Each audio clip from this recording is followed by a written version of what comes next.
Well, hello and welcome back to Integration Redesigned. I'm your host, Cait Porte, and today I am joined by Global Partnerships and Enablement Managing Director, Brad Steele. Brad also doubles as the General Manager for Thought Machine in the Americas. Welcome, Brad. Thank you very much, Cait. Glad to be here. Very glad to have you here. Over the last couple of months, we've been getting to know each other and the team at Thought Machine, and it's no surprise that everyone has a unique approach to partnerships and growth. And especially as we've grown in sales enablement and models and enterprise sales, it's been critical to figure out how to get to a 1 + 1 = 3. Some companies have thought of a spray and pray approach to partnerships. Others have been more formal. What do you think your best performing strategy has been in formalizing these partnerships?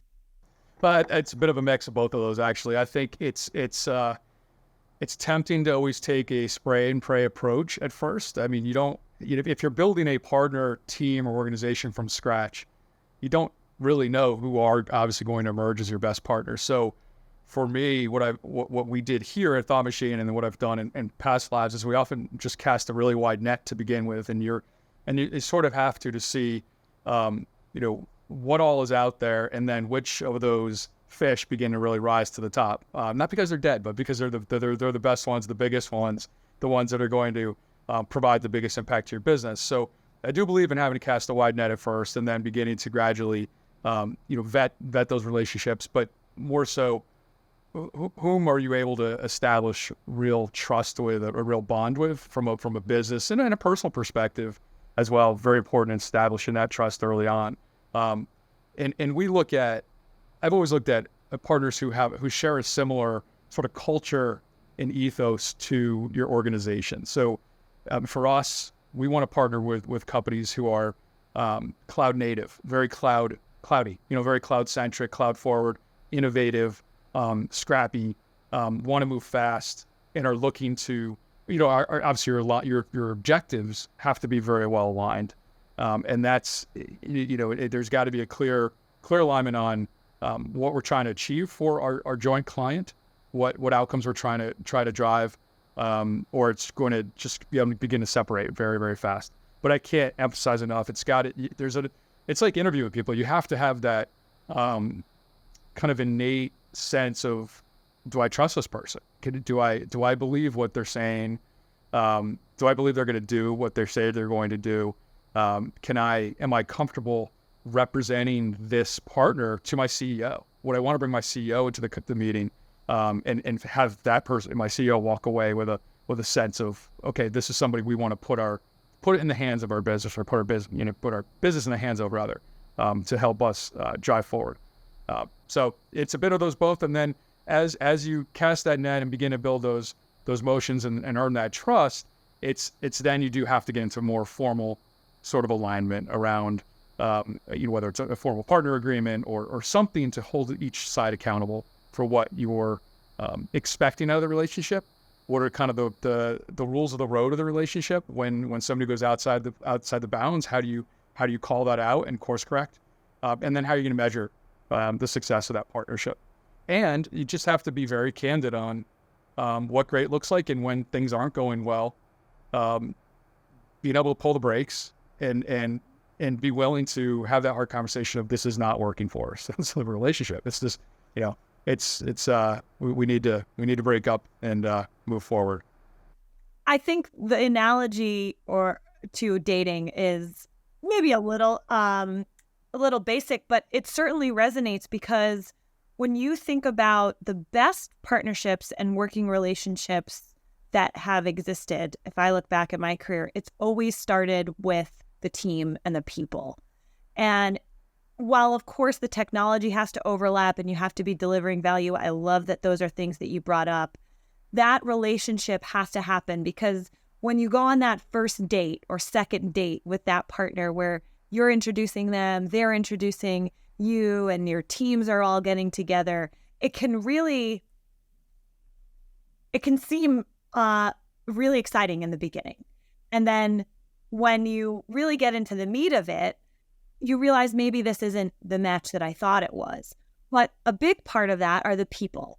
And so when you think about hiring a team, how have you hired the team to support you and around you to drive that focus and relationship management? People who have deep experience in partner relationships or partner management, and that's natural and that's ideal, but it doesn't necessarily mean they are great partner people, obviously, and you face that in any role. But the thing I'm looking for in somebody who's been doing that is I touched on before around that innate ability to earn trust. I can't emphasize it enough, but when I'm hiring somebody, whether they came out of a partnership role or not, because I've hired a lot of people outside of any experience in partnerships, but just have that innate ability to walk into a room and earn trust very, very quickly, and get people to open up and talk and not necessarily be salesy, because that's actually could be very much of a turnoff in a partnership role. Can't be transactional. It's got to be somebody who has more of a missionary versus a mercenary sort of attitude or behavior. Yes, we all want to drive to a certain outcome and we want to do it as fast as possible, but there's got to be this, long-term view and outlook in the post. They need to be a long-term thinker, a builder, and knowing that things are going to take time, they're going to hit bumps in the road, and have that patience to see through them, and that vision to see long past them. So that ability to earn that trust with that partner, and have that long-term view of where this has the potential to go, in a very mission-oriented sort of approach.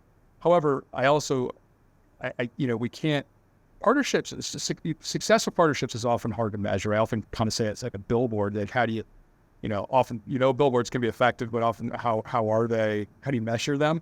And they're very key metrics you can measure around a partnership, certainly, but there's often a lot of, more just the intangible qualities that are helping to get that partner to talk about you and drive market awareness of your product, even though you might not see the direct correlation. But you do have to have a bit of a commercial acumen as well. So there can't just be this notion of I'm out there and grinning and gripping and building relationships and hoping something happens. There's got to be an element of we're driving towards some sort of positive commercial outcome. However, we're going to manage that, and then what are the constructs of a commercial relationship? So it's got to be that blend of long-term thinking, relationship, missionary, with sort of a more of that commercial. We need to have a positive business outcome.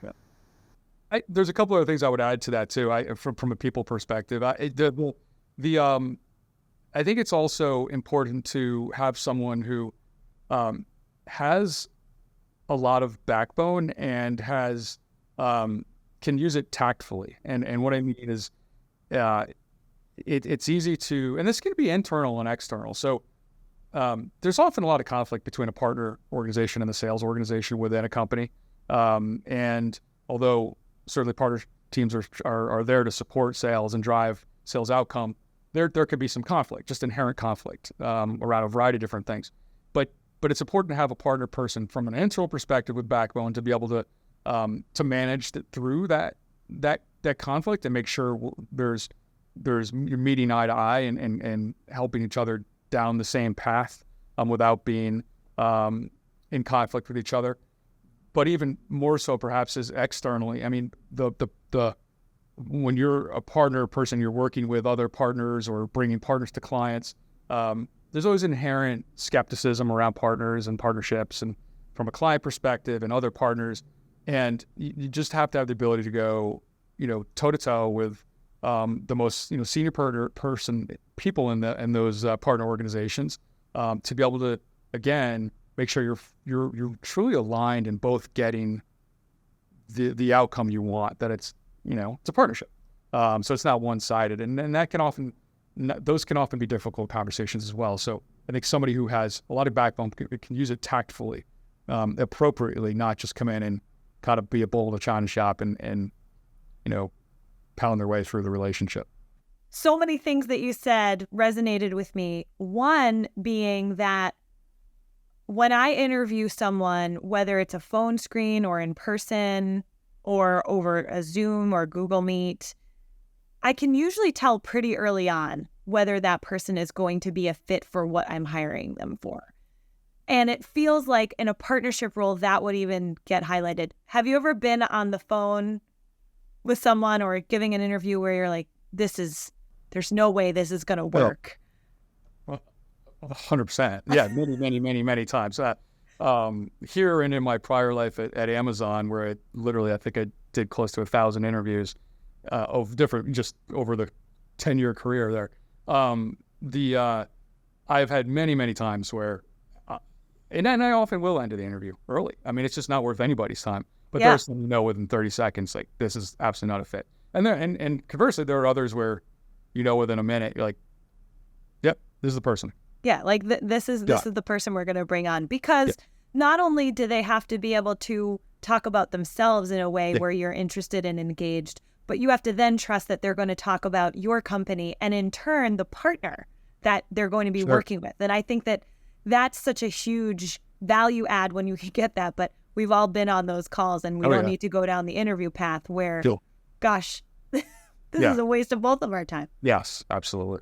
Speaking of that, one of the things I've really enjoyed getting to learn more about from you and the other team members that I've been working with is the culture at Thought Machine. And as a native New Yorker, I can appreciate that you're, in that New York office. You also have offices in London and other places. But Thought Machine is known for being a fantastic place to work. When you think about that, what are some of the things that you've done to help with that workplace culture or collaboration?